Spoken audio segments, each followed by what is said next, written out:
Hello students, today we will start another new topic, that is drug discovery and clinical evaluation of new drugs. So let's start the video. Okay students, तो start करते हैं हम हमारी presentation. और presentation का जैसे कि आपने टॉपिक ही देख लिया, drug discovery and clinical evolution. तो सबसे पहले हम ये जान लेते हैं कि ड्रग डिस्कवरी क्या होता है। ड्रग डिस्कवरी मीन्स कि नाम से पता चल रहा होगा, ड्रग की डिस्कवरी करना, that is known as drug discovery. ठीक है। क्लिनिकल इवोल्यूशन क्या हो गया, मतलब जो आपने ड्रग की डिस्कवरी की है उसको क्लिनिकली आप इवेलुएट कर लीजिए कि वो ह्यूमन यूज के लिए मीन्स ह्यूमन यूज के लिए पॉसिबल है या नहीं है। वो अच्छी है तो उसको रखा जाता है, अगर वो टॉक्सिक इफेक्ट देती है तो उसको डिस्कार्ड कर दिया जाता है। तो drug discovery and clinical evolution. सबसे पहले आप देखिए ड्रग डिस्कवरी है क्या। ड्रग डिस्कवरी यानी कि ड्रग को डिस्कवर करना। अब ये ड्रग को डिस्कवर हम कैसे कर रहे हैं, दो तरीके से करते हैं यहाँ पर। ठीक है, ये डिपेंड रहता है दो तरीके से। एक रहता है कि कोई भी हर्ब या फिर कोई भी मॉलिक्यूल या किसी भी तरीके की जो ड्रग आप डिस्कवर कर रहे हो, ठीक है, करना चाह रहे हो, अगर आप उसकी इफेक्टिवनेस को जान लें कि वो एक्चुअल में किस चीज के लिए इफेक्ट है, मतलब इफेक्टनेस, उसका इफेक्ट जो होता है वो किस चीज के लिए सबसे ज्यादा होता है। मतलब कि जैसे कि फॉर एग्जाम्पल, जैसे मैं ये बोलूँ कि जैसे तुलसी जो होती है वो आपकी क्या है, एंटी बैक्टीरियल हो गई है ना, तो वो उसका इफेक्ट हो गया है कि वो मींस पेन किलर, और आपकी एंटी बैक्टीरियल जो होती है वो उसका नेचर वो है। तो ऐसे ही ड्रग की जब डिस्कवरी की जाती है तो दो तरीके से देखा जाता है। सबसे पहले तो हम ये देख लेते हैं कि जो भी हर्ब हमने डिस्कवर की है, जो भी मेडिसिन या जो भी ड्रग हम डिस्कवर करने जा रहे हैं, एक्चुअल में उसका काम क्या है, वो कहाँ पर जाकर इफेक्ट कर रही है। क्योंकि ड्रग की बात कर रहे हैं तो ड्रग का तो काम करना ही, ड्रग तो जो है वो आपकी बॉडी में जाकर अपना काम ही करेगी ना। तो हमें पता होना चाहिए कि ड्रग जो है वो किस तरीके का काम कर रही है, और पर्टिकुलर वो कहाँ जाकर कौन से ऑर्गन पे जाके अपना इफेक्ट दिखाती है। तो पहली चीज तो ये हो गई। दूसरी चीज ये होती है कि मान लीजिए कि कोई भी आपने कोई प्लांट है, ठीक है, अब उस प्लांट के अंदर आपने देखा होता है कई जो ड्रग होती हैं वो बार्क से बनी होती हैं, कई जो ड्रग होती हैं वो आपके फ्लावर से बनी होती हैं, कुछ ड्रग जो होती है वो आपकी लीव से बनी होती हैं, कुछ जो ड्रग होती हैं वो रूट से बनी होती हैं, है ना। तो यहाँ पर क्या है, पार्ट्स देख रहे हो आप, अलग अलग पार्ट्स, मतलब एक ही प्लांट है लेकिन उसके पार्ट्स अलग अलग हैं और उससे अलग अलग तरीके की दवाइयां बनाई जा रही हैं। तो ऐसा कैसे पॉसिबल है, जबकि प्लांट तो एक ही है लेकिन उससे अलग अलग दवाइयां कैसे बन रही हैं, अलग अलग जो आपका मतलब कोई भी ट्रीटमेंट जो है उसका मतलब जो थेरापेटिक है इफेक्ट है वो अलग अलग कैसे हो रहा है। वो एक्चुअल में अलग अलग ऐसे होता है क्योंकि हर जो प्लांट का पार्ट है, उस पार्ट के अंदर जो ड्रग एक्चुअल में काम कर रही है, वो जो ड्रग होती है उसका केमिकल एंटिटी अलग अलग होती है। मतलब मान लीजिए कि आपने जो आपको कोई भी केमिकल, एक पर्टिकुलर केमिकल आपको किसी भी प्लांट के बार्क में मिल रहा है, वो आपके फ्लावर में नहीं होगा। फ्लावर में हो सकता है कि कोई दूसरा केमिकल वहां पर मौजूद हो, ठीक है। और अगर आप देखें कि जो भी प्लांट है उसकी ओवरी में कोई और सा मतलब केमिकल प्रेजेंट है। इस तरीके से अलग अलग जो प्लांट के पार्ट होते हैं उनमें अलग अलग तरीके के केमिकल्स पाए जाते हैं। अगर हम इन केमिकल्स को आइसोलेट कर लेते हैं, अलग कर लेते हैं, तो उन केमिकल के बेस पर हम एक ड्रग की डिस्कवरी कर सकते हैं। तो ड्रग की डिस्कवरी यहाँ मैंने आपको बता दी कि दो तरीके से होती है। पहला तो कि कोई भी आपके पास जो हर्ब या जो ड्रग है आप उसकी इफेक्टिवनेस को जान लें कि वो किस चीज के लिए इफेक्ट दिखाती है। दूसरा ये कि अगर आपके पास कोई भी प्लांट है तो उसके अलग अलग जो पार्ट्स हैं, आप उन पार्ट्स में से क्या कर लें, जो भी मतलब कहने का मतलब identification of the active principal, जो भी आपका एक्टिव प्रिंसिपल है, एक्टिव इंग्रेडिएंट है, उसको आप अलग सेपरेट करके देन आप क्या कर रहे हो, मतलब केमिकल आइसोलेशन करके उसके बाद में उसकी बेनिफिशियल या फिर रिलायबल स्क्रीनिंग जो है वो आप कर रहे हो। उससे भी आपको ड्रग डिस्कवरी पता चल जाएगी, मतलब कि आपकी जो एक्चुअल ड्रग है वो क्या काम करने वाली है फ्यूचर में और किस तरीके से वो यूज में आने वाली है। अब देखिए, जो ड्रग की डिस्कवरी की जाती है, कभी कभी ऐसा होता है कि कुछ ड्रग्स जो होती हैं, अब हमको तो नहीं पता होना होता है ना कि जो भी ड्रग है वो आपकी बॉडी में जाकर गुड इफेक्ट दिखा रही है या बैड इफेक्ट दिखा रही है। तो हम क्या करते हैं कि जो रिसर्चर्स होते हैं वो जो भी मॉलिक्यूल या जो भी ड्रग की स्टडी कर रहे होते हैं उसमें गुड इफेक्ट्स तो चेक करते ही करते हैं, साथ ही साथ उसके टॉक्सिक इफेक्ट को भी चेक किया जाता है कि एक्चुअल में अगर ये मेडिसिन या फिर ये हर्ब आपकी बॉडी में ज्यादा पहुंच जाती है तो ये क्या क्या हार्मफुल इफेक्ट आपकी बॉडी के अंदर शो करने वाली है। तो जो ड्रग की डिस्कवरी होती है, that is the response of drug that are considered to be toxic, जो टॉक्सिक मतलब ऐसे ड्रग के इफेक्ट जो टॉक्सिक कंसीडर किए जाते हैं वो क्या क्या होते हैं। सबसे पहले डोज रिलेटेड टॉक्सिसिटी, कि अगर डोज ज्यादा बढ़ा दी तो क्या ये टॉक्सिसिटी को कॉज करेगी, तो वो भी आप टॉक्सिक इफेक्ट के अंदर डाल सकते हो। आइडोसिनक्रेसी, आइडोसिनक्रेसी का मतलब ये हो गया कि कोई भी अगर मेडिसिन खा रहा है, ये वाली जो नई बनने वाली है, क्या उसको लेने के बाद में उसकी बॉडी के अंदर कोई दूसरी तो डिजीज नहीं हो जाएगी। ठीक है, अगर डिजीज हो जाएगी तो वो क्या हो जाएगा, वो गुड इफेक्ट थोड़ी ना होगा, वो तो बैड इफेक्ट हो गया ना। तो वो किसके अंदर हो जाएगा, आपका टॉक्सिसिटी के अंदर हो जाएगा। एलर्जिक रिएक्शन, मतलब कि उसके साइड इफेक्ट्स क्या क्या होने वाले हैं। ड्रग इंटरेक्शन, किस जो वो आपकी ड्रग है वो किस मीन्स दूसरी ड्रग के लिए क्या कर रही है, इंटरेक्ट कर रही है, और कैसे वो अपने आप को एंटागोनाइज या फिर सिनर्जिस्टिक इफेक्ट जो है वो दिखाने वाली है। नेक्स्ट ड्रग रिएक्शन, अगर जो ड्रग है वो आपके खुद की जो बॉडी के अंदर केमिकल्स जो प्रेजेंट है, हॉर्मोन्स प्रेजेंट है, उनके साथ में कोई अपना इफेक्ट तो नहीं दिखा रही है, ठीक है ना, तो वो चीज भी आपकी हो जाएगी। कार्सिनोजेनिसिटी, तो कार्सिनोजेनिसिटी मतलब कि आपकी जो सेल्स हैं, सेल्स की ग्रोथ पर तो कोई इफेक्ट नहीं डाल रही है, अगर ग्रोथ को फास्ट कर देगी तो वो क्या हो जाएगी, वो एक तरीके से कैंसरस ड्रग कहलाएगी आपकी। स्पेसिफिक टॉक्सिक टिश्यू टॉक्सिसिटी, किसी भी आपके जो टिश्यूज हैं वो वहां जाकर कोई स्पेसिफिक टॉक्सिसिटी को तो क्रिएट नहीं कर रही है। तो इस तरीके के सारे जो हम यहाँ पर पॉइंट्स होते हैं उनको हम कंसीडर करते हैं एज अ टॉक्सिसिटी, और इनको चेक किया जाता है कि हमारी जो भी नई ड्रग जो हम डिस्कवर कर रहे हैं या आगे फ्यूचर में हम इसको लॉन्च करने वाले हैं, तो इसके अंदर ये सारी चीजें तो नहीं प्रेजेंट है। नेक्स्ट देखिए, ड्रग डिस्कवरी फेज। अब आपने ये जान लिया ड्रग क्या होता है, ड्रग की डिस्कवरी कैसे की जाती है और कौन कौन से इवेल्युएशन पैटर्न उसके अंदर होते हैं। नेक्स्ट आप देखो ड्रग डिस्कवरी फेज, यानी कि इसकी फेज क्या क्या हो सकती हैं, कैसे कैसे ड्रग को डिस्कवर किया जा सकता है। सबसे पहले है रैंडम स्क्रीनिंग। रैंडम स्क्रीनिंग ये हो गया कि आप ढेर सारी चीजों को एक साथ क्या कर रहे हो, स्क्रीनिंग करते जा रहे हो। मतलब कोई मीन्स आपने रैंडमली ही कोई भी प्लांट ले लिया, प्लांट का कोई पार्ट ले लिया रैंडम, उसमें कहीं से भी कहीं तक आपने कोई प्री प्लानिंग नहीं की है। आपने आप मान लीजिए सपोज कि एक रिसर्चर है, वो किसी भी मींस फॉरेस्ट में है, उसको कोई नई हर्ब मिली तो उसने रैंडमली उसको ले लिया और देन उसकी स्क्रीनिंग करना स्टार्ट कर दी है, ठीक है, तो रैंडम स्क्रीनिंग हो गई। दूसरा मॉलिक्यूलर मैनिपुलेशन। मॉलिक्यूलर मैनिपुलेशन ये हो गया कि ऑलरेडी प्रेजेंट आपकी कोई ड्रग है जो मार्केट में ऑलरेडी प्रेजेंट है, आपने क्या किया, उसको लेकर उसका जो मॉलिक्यूलर स्ट्रक्चर है उसको थोड़ा सा चेंज कर दिया और फिर उस पर स्टडी करी कि अब जो इफेक्ट है क्या वो पहले वाला ही है या इसका इफेक्ट चेंज हो चुका है, तो वो आपकी मॉलिक्यूलर मैनिपुलेशन, ये भी आपकी एक ड्रग डिस्कवरी ही कहलाएगी। मॉलिक्यूलर डिजाइनिंग हो गया। मॉलिक्यूलर डिजाइनिंग के अंदर ये हो गया कि मतलब जो भी आप क्या कर रहे हो कि ऐसे मॉलिक्यूल्स को, यानी कि किसी एनिमल की हॉर्मोन्स हो गए या फिर विटामिन्स हो गए, उनसे आप क्या कर रहे हो, नए मॉलिक्यूल्स को आप बना रहे हो, उनकी मॉलिक्यूलर डिजाइनिंग कर रहे हो, तो वो भी एक ड्रग डिस्कवरी होगी। जैसे आप लोगों ने सुना होगा सिंथेटिक इंसुलिन अब आने लगी है, इंसुलिन को कहाँ पिक जो है ना, पिक से बनाया गया है ना, तो वो क्या है, एक नई तरीके की ड्रग डिस्कवरी ही हो गई ना। फिर हो गया मेटाबोलाइट्स ऑफ ड्रग, यानी कि जो ड्रग है वो आपकी बॉडी के अंदर क्या क्या मेटाबोलाइट्स को, मतलब आपने ड्रग को खाया है, लीवर ने उसे मेटाबोलाइट मतलब मेटाबॉलिज्म कर दिया उस ड्रग का, तो उसके बाद में क्या क्या जो प्रोडक्ट बन रहे हैं उनका क्या असर होने वाला है, ये भी एक तरीके का आपका ड्रग डिस्कवरी हो गया।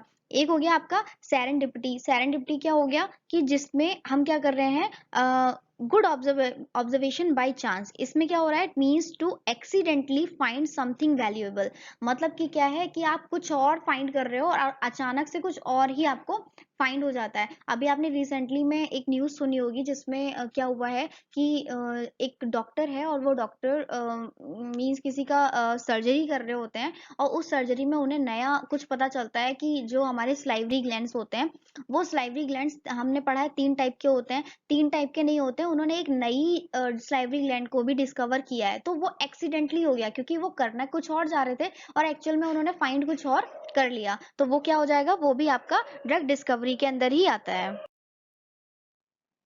नाउ नेक्स्ट हम बात कर लेते हैं ड्रग डेवलपमेंट, यानी कि ड्रग का डेवलपमेंट कैसे कैसे होता है। देखिए, ड्रग डिस्कवरी मैंने बता दी आपको, ड्रग डिस्कवरी क्या होती है और क्या क्या फेजेस होते हैं उसके। अब ड्रग डेवलपमेंट की अगर हम बात करते हैं तो द डेवलपमेंटल प्रोसेस, जो भी आपकी डेवलपमेंटल प्रोसेस होती हैं वो एक्चुअल में कैसे होती हैं, दो तरीके से होती हैं। देखिए यहाँ पर कि जो भी फार्मास्यूटिकल लेबोरेटरी होती है, सबसे पहले तो वो स्ट्रक्चर एक्टिविटी और जो भी आपका केमिकल है, सिंथेटिक केमिकल, उसकी मतलब स्ट्रक्चर को चेंज करके और क्या करती है, एक नई ड्रग को फॉर्म कर देती है। ठीक है, तो इतना काम तो कर दिया मतलब फार्मास्यूटिकल लेबोरेटरी ने।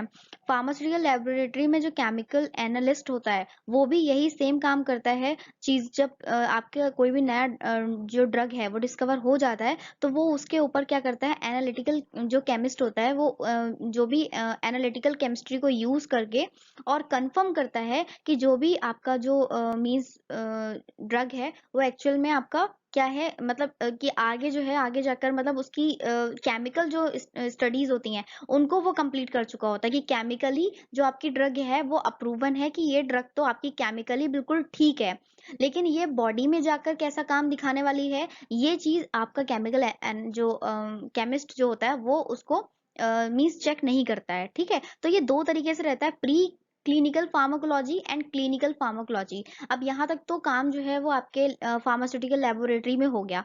आगे क्या होता है कि जो फार्माकोलॉजिस्ट होता है, अब यहाँ से उसका काम होता है और वो क्या करता है, फार्माकोलॉजिकल एक्शन को, टॉक्सिसिटी को, जो भी आपके अक्यूट एंड क्रियोनिक टॉक्सिसिटी हैं, जो मेटाबॉलिक बिहेवियर है ड्रग का, ठीक है, इन सब को वो चेक करता है। चेक करने के बाद में उसको अप्रूव करता है। अप्रूव करने के बाद में जो प्री क्लिनिकल डेटा होता है वो उसकी दोबारा से स्क्रीनिंग होती है और ड्रग कंट्रोल अथॉरिटी जो होती है कंट्री की, वो क्या करती है, उसको अप्रूवल देती है ह्यूमन ट्रायल्स के लिए कि वो जो ड्रग है वो केमिकली भी सही है एंड फिजियोलॉ जो आपका फार्माकोलॉजिकली भी वो बिल्कुल ठीक है। अब इसका इफेक्ट जो है वो, मतलब अभी तक आपने सिर्फ थ्योरेटिकल स्टडी करी है, अब आप प्रैक्टिकल स्टडी करोगे, वो कैसे करोगे, वो होता है आपका ह्यूमन ट्रायल्स के ऊपर। तो यहाँ पर उसके बाद में जब ह्यूमन ट्रायल्स होता है तो उसके बाद में फिर ये जो भी ड्रग होती है, जो न्यू ड्रग होती है, नोवल ड्रग, उसको मार्केट में उतारा जाता है।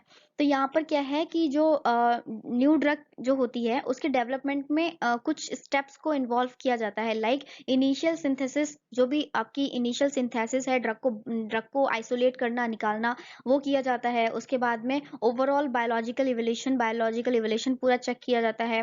फिर सेकेंडरी बायोलॉजिकल इवोल्यूशंस आते हैं, टॉक्सिकोलॉजिकल जो रेंजेस होती हैं उनको चेक किया जाता है। अक्यूट एंड सब अक्यूट क्रियोनिक जो भी आपके टॉक्सिसिटी है उनको चेक किया जाता है।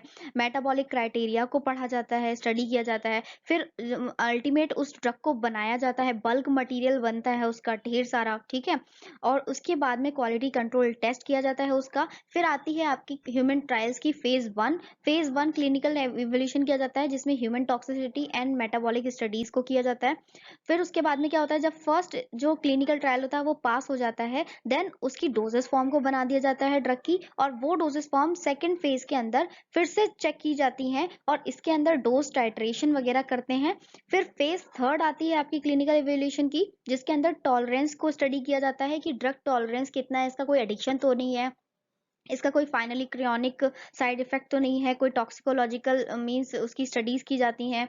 इस तरीके से फेज थ्री कंप्लीट किया जाता है। फिर आता है आपका फेज फोर में इसका सर्विलेंस ड्यूरिंग क्लिनिकल यूजेस, यानी जिन भी जो आपके मींस पार्टिसिपेंट थे जिन्होंने इन सारी ड्रग को ट्राई किया था, ठीक है, तो उन सारे उनको ऊपर क्या किया जाता है, एक सर्विलेंस किया जाता है, उनसे पूछा जाता है कि ड्यूरिंग दी थेरेपी या जो भी उन्होंने उस ड्रग को खाया था तो उन्होंने क्या-क्या चीज़ें महसूस करी हैं, क्या-क्या चीज़ें फ़ील की हैं, उनकी तबीयत खराब होती थी इसको खा के, या वो उनका जो डिज़ीज़ था वो कितने मतलब दिनों में ठीक हो गया। ये सारी चीज़ों को चेक किया जाता है फेज़ 4 में।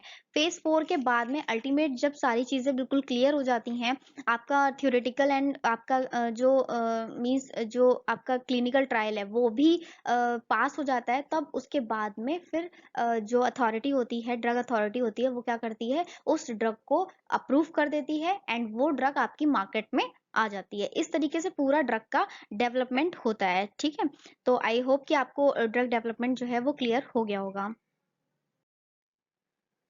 ओके, नाउ हम पढ़ लेते हैं stages of development of a typical new drug, यानी कि कौन कौन सी स्टेजेस होती हैं डेवलपमेंट की किसी भी जो भी न्यू ड्रग होती है उसको बनाने के लिए। तो ड्रग डिस्कवरी की बात हमने कर ही ली है कि ड्रग डिस्कवरी क्या है। Target selection, lead finding, lead optimisation, pharmacological profiling, ये सब किया जाता है और एटलीस्ट ड्रग डिस्कवरी को करने के लिए 2 से 5 साल लग जाते हैं। प्री क्लिनिकल डेवलपमेंट किया जाता है। इसमें क्या होता है, प्री क्लिनिकल मतलब क्लिनिकल यूज से पहले, जो मैंने अभी आपको बताया था कि फार्मास्यूटिकल लेबोरेटरीज जो हैं वो क्या करती हैं, केमिकल एनालिस्ट जो होता है, मतलब आपका केमिस्ट होता है, वो क्या करता है, इन सारी चीज़ों को स्टडी करता है। केमिस्ट्री जो आपकी ड्रग है उसकी पूरी केमिस्ट्री को स्टडी करता है। फार्माकोकाइनेटिक हो गया, शॉर्ट टर्म टॉक्सिकोलॉजी हो गया, इन सबको चेक किया जाता है। इसमें तकरीबन आपका 1.5 साल लगता है। फिर आता है क्लिनिकल डेवलपमेंट। उसके अंदर फेज 1 में फार्माकोकाइनेटिक्स यानी कि साइड इफेक्ट हो गए, हेल्दी वॉलंटियर्स को लिया जाता है यहाँ पर, और फार्माकोकाइनेटिक जो भी आपकी टॉरेबिलिटी होता है उनको चेक किया जाता है फेज 1 में। फेज 2 की बात करें तो ये लॉन्ग टर्म टॉक्सिकोलॉजी स्टडीज होती हैं, और इसके अंदर क्या किया जाता है कि जो भी आपके पेशेंट हैं उनकी एफिकेसी को और जो डोजेस फॉर्म होती हैं, मतलब उस डोजेस की असेसमेंट को चेक किया जाता है। थर्ड आता है आपका फेज 3, ये जो आपका लार्ज स्केल होता है जिसके अंदर क्लिनिकल ट्रायल्स को किया जाता है। लास्ट फिर होता है रेगुलेटरी अप्रूवल। रेगुलेटरी अप्रूवल में हो गया कि जो भी आपके व्यूज आए हैं उन सारे व्यूज को आपने क्या कर दिया, रेगुलेटरी को जाकर सबमिट कर दिया, और वो क्या करती है, वो एजेंसीज आपके जो भी मीन्स आपका रिजल्ट होता है उसको मीन्स पढ़कर और फिर अप्रूव करती है उस ड्रग को। लास्टली फार्मेको विजिलेंस होता है, एक तरीके का सर्विलेंस होता है, और इस सर्विलेंस में क्या होता है कि जो भी स्टडी की गई होती हैं, जो भी आपकी जो जो वॉलंटियर्स ने उन ड्रग को लिया होता है उनसे अल्टीमेट जो है वो सारी चीज़ें पूछ के कि उन्होंने मतलब किन सारी चीज़ों को फ़ील किया उस ड्रग को खाने के बाद में, कोई सीरियस प्रॉब्लम तो नहीं हुई है। इन सबको चेक करने के बाद अल्टीमेटली जो ड्रग होती है वो आपकी मार्केट में आ जाती है। इस तरीके से ये डिफरेंट डिफरेंट स्टेजेस होती हैं जो कि किसी भी नई ड्रग के डेवलपमेंट में यूज़ की जाती हैं। ओके, नेक्स्ट हम बात कर लेते हैं प्री क्लिनिकल डेवलपमेंट। इसमें क्या है, the pre clinical development aim to satisfy every requirement to be fulfilled before a new compound get ready for test in human। यानी कि जब कभी भी किसी भी नई ड्रग को बनाया जाता है तो ह्यूमन यूज को करने से पहले ये सारी रिक्वायरमेंट जो है वो आपकी फुलफिल हो पा रही हैं या नहीं हो पा रही हैं, ये आप मतलब इस चीज को सेटिस्फाई किया जाता है। अगर ये आपकी सारी फुलफिलमेंट जो भी आपने मीन्स ड्यूरिंग द स्टडी जो भी रिक्वायरमेंट्स है वो सारी कंप्लीट हो रही हैं, देन क्या किया जाता है, प्री क्लिनिकल डेवलपमेंट को आगे बढ़ा दिया जाता है। तो प्री क्लिनिकल डेवलपमेंट के अंदर 4 स्टेप्स होती हैं, like pharmacological testing. Pharmacological testing already सबको पता है, हैजार्डस और सीरियस साइड इफेक्ट्स को चेक किया जाता है ड्रग के अंदर। प्रीलिमिनरी टॉक्सिकोलॉजी टेस्टिंग, इसके अंदर क्या है, टॉक्सिक चीज़ों को चेक करते हैं कि कोई मीन्स आपकी बॉडी के अंदर कोई ड्रग जो है वो जाकर टॉक्सिसिटी को कॉज तो नहीं कर रही है, कोई ऑटोप्सी तो नहीं कॉज कर रही है। ऑटोप्सी हो गया जो सेल डेथ होती है, सेल डेथ तो नहीं कर रही है जाके। नेक्स्ट आता है फार्माकोकाइनेटिक टेस्टिंग, यानी आपका एडीएमई। एडीएमई पूरा स्टडी किया जाता है कि एब्जॉर्प्शन कैसे हो रहा है उस ड्रग का, डिस्ट्रीब्यूशन कैसे हो रहा है, मेटाबॉलिज्म कैसे हो रहा है, इन सारी चीज़ों को चेक किया जाता है फार्माकोकाइनेटिक टेस्टिंग के अंदर। Next chemical and pharmaceutical development. Chemical and pharmaceutical development के अंदर क्या है कि it in assessing the feasibility over large scale synthesis and purification of stability of the compound at different condition and formulation development appropriate for clinical studies। यानी कि chemical and pharmaceutical development के अंदर जो भी ड्रग है उसकी purity को, उसकी स्टेबिलिटी को, वो किस नेचर में रहती है, मतलब आइदर वो सन की रेज को एब्जॉर्ब कर पाती है या नहीं कर पाती है, कितने टेम्परेचर में रह सकती है, स्टोरेज कंडीशंस क्या है, उन मतलब सारी स्टेबिलिटी और उसकी पूरी प्यूरिफिकेशन कितनी प्यूरिफाई है, इन सारी मतलब जितनी भी केमिकल एंटिटीज हैं इन सारी चीज़ों को चेक करने का काम जो होता है वो आपका केमिकल एंड फार्मास्यूटिकल डेवलपमेंट के अंदर होता है। तो इस तरीके से जब ये चारों स्टेप्स को कोई भी ड्रग पास कर लेती है, इट मीन्स कि प्री क्लिनिकल डेवलपमेंट उसका कंप्लीट हो जाता है, फिर आगे वो क्लिनिकल ट्रायल्स के लिए भेज दी जाती है। चलिए नेक्स्ट हम बात कर लेते हैं फेजेस ऑफ क्लिनिकल ट्रायल्स की, यानी क्लिनिकल ट्रायल्स के क्या क्या फेजेस होते हैं। तो क्लिनिकल ट्रायल मतलब कि पूरी ड्रग आपकी स्टडी हो गई है, फॉर्मुलेट हो गई है, बल्क ड्रग उसका बन चुका है, तब क्या किया जाता है, जो वॉलेंटियर्स होते हैं वॉलेंटियर्स के ऊपर उन ड्रग को चेक किया जाता है कि उनके इफेक्ट क्या होने वाले हैं। तो प्री क्लिनिकल मीन्स सबसे पहले प्री क्लिनिकल हो चुका है, ठीक है, फर्स्ट स्टेप आपकी सारी चीज़ें टेस्ट हो चुकी हैं, उनके उसके अंदर कोई टॉक्सिसिटी नहीं है, मतलब कि कहीं से कहीं तक कोई भी पेशेंट जो है, कोई भी वॉलंटियर है, उसकी डेथ नहीं होगी, कोई टॉक्सिसिटी कॉज़ नहीं होगा। इन सारी चीज़ों को पढ़ने के बाद आगे फेज़ 1 किया जाता है। फेज़ 1 के अंदर 20 से 80 पार्टिसिपेंट्स को लिया जाता है और उनको उस ड्रग को दिया जाता है। फेज़ 2 करते हैं फिर, फेज़ 2 के अंदर क्या होता है, 100 से 300 पार्टिसिपेंट्स को लिया जाता है और उनके ऊपर इस ड्रग को चेक किया जाता है। फेज़ 3 लेते हैं जिसके अंदर 1000 से 3000 पार्टिसिपेंट्स को लिया जाता है और ड्रग को उनको दिया जाता है। एफडीए रिव्यू होता है to confirm safety and effectiveness, यानी कि इन्हीं जो फेज़ 3 होता है इसके दौरान ही एफडीए रिव्यू भी बनाया जाता है, जिसके अंदर ये देखा जाता है कि सारे सेफ्टी और सारी जो ड्रग है उसके अंदर इफेक्टिवनेस है या नहीं है। ऐसा तो नहीं है कि अगर वो कोई साइड इफेक्ट भी नहीं दिखा रही है तो कोई इफेक्ट भी ना दिखा रही हो, तो इफेक्टिव इफेक्टिव है या नहीं है इसको भी चेक किया जाता है। फिर आता है फेज़ 4। फेज़ 4 के अंदर 1000 से ऊपर आपके जो पार्टिसिपेंट्स हैं उनको लिया जाता है और पार्टिसिपेंट्स को मीन्स ड्रग देने के बाद में फिर रिव्यू होता है पूरा और सर्विलेंस किया जाता है और लास्टली उस ड्रग को बाद में अप्रूव किया जाता है। तो फेज जो आपने देखे यहाँ पर क्लिनिकल ट्रायल्स के इस तरीके से फेजेस होते हैं और सारे जो वॉलंटियर्स होते हैं मोस्टली, ऐसा नहीं है कि सारे मतलब कभी-कभी जो क्लिनिकल ट्रायल होता है वो आपके मीन्स हेल्दी वॉलंटियर्स और कुछ जो आपके ऑलरेडी डिजीज्ड जो वॉलंटियर्स होते हैं, दोनों पर चेक किया जाता है और ये इफेक्ट देखा जाता है कि दोनों पर क्या-क्या इफेक्ट उसके होने वाले हैं। तो ये हो गया आपका phases of clinical trials.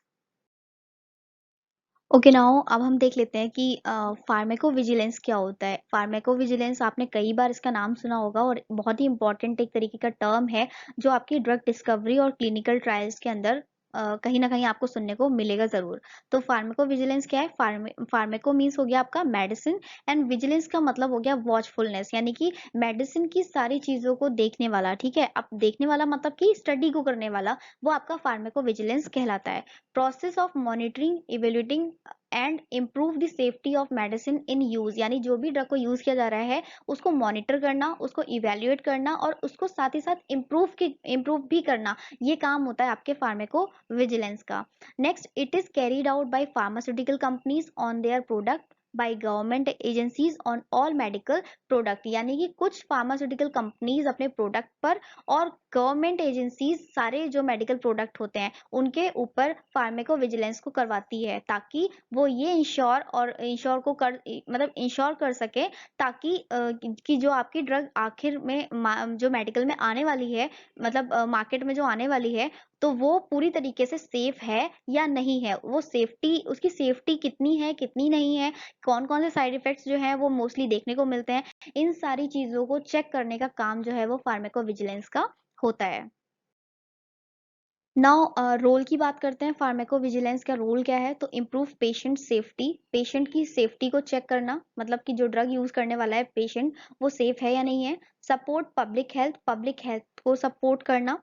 Contribute in assessment of benefit, use, side effect, harm harm and risk of medicine, यानी कि जो भी फार्माकोविजिलेंस होता है वो ये भी असेस करता है कि जो भी ड्रग है उसके बेनिफिट क्या है, उसके यूजेस किस तरीके से हैं, कौन कौन से साइड इफेक्ट हैं, हार्मफुल इफेक्ट क्या है और कितनी जो मेडिसिन है वो कितनी उसका कितना रिस्क है या वो कितनी रिस्की है, उसका लेवल ऑफ रिस्क को भी चेक किया जाता है। Encouraging safe and rational use of various medicine, यानी कि मेडिसिन जो भी है उसको उसका सही डोज क्या है, वो कैसे लेना है एंड उसकी सेफ्टी कैसे बढ़ानी है, इन सब चीजों को भी चेक करने का काम फार्माकोविजिलेंस का होता है। Promote education understanding clinical training, यानी कि मतलब एजुकेशन भी देना और साथ ही साथ क्लिनिकल ट्रेनिंग को समझना, ये सारे काम जो है वो आपके फार्माकोविजिलेंस के होते हैं। ओके स्टूडेंट्स, आई होप कि आपको ये जो टॉपिक है आपका drug discovery and clinical pharmacology, ये आपको अच्छे से समझ में आ गया होगा और बहुत ही इंटरेस्टिंग और बहुत ही ज़्यादा इम्पॉर्टेंट और कई बार पूछा जाने वाला ये आपका एक टॉपिक है। इसमें से आपका जो क्लिनिकल ट्रायल की फेजेस जो होती हैं और ड्रग डिस्कवरी की फेजेस, ये बहुत ही ज़्यादा इंपॉर्टेंट है और सबसे ज़्यादा पूछा जाता है ये, तो आप इसको बहुत अच्छे से प्रिपेयर कर लीजिएगा एंड आई होप कि आपको ये आज का टॉपिक बहुत अच्छे से क्लियर हो गया होगा। तो prefer your notebook for further detail content. Thank you.